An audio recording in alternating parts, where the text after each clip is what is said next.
I expect a reply to my letter in the next few days.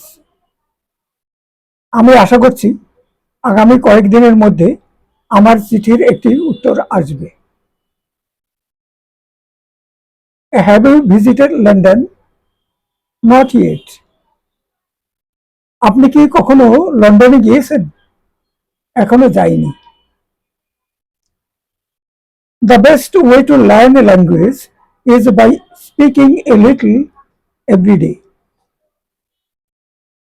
কোনো ভাষা শেখার সর্বোত্তম উপায় হলো প্রতিদিন অল্প করে সেই ভাষায় কথা বলা।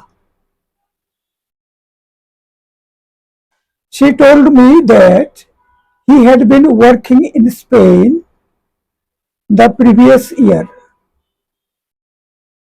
তিনি আমাকে বলেছিলেন যে আগের বছর তিনি স্পেনে কাজ করেছিলেন। You should do your homework. তোমার বাড়ির কাজ করা উচিত। I want to be a teacher when I grow up. আমি বড় হয়ে একজন শিক্ষক হতে চাই।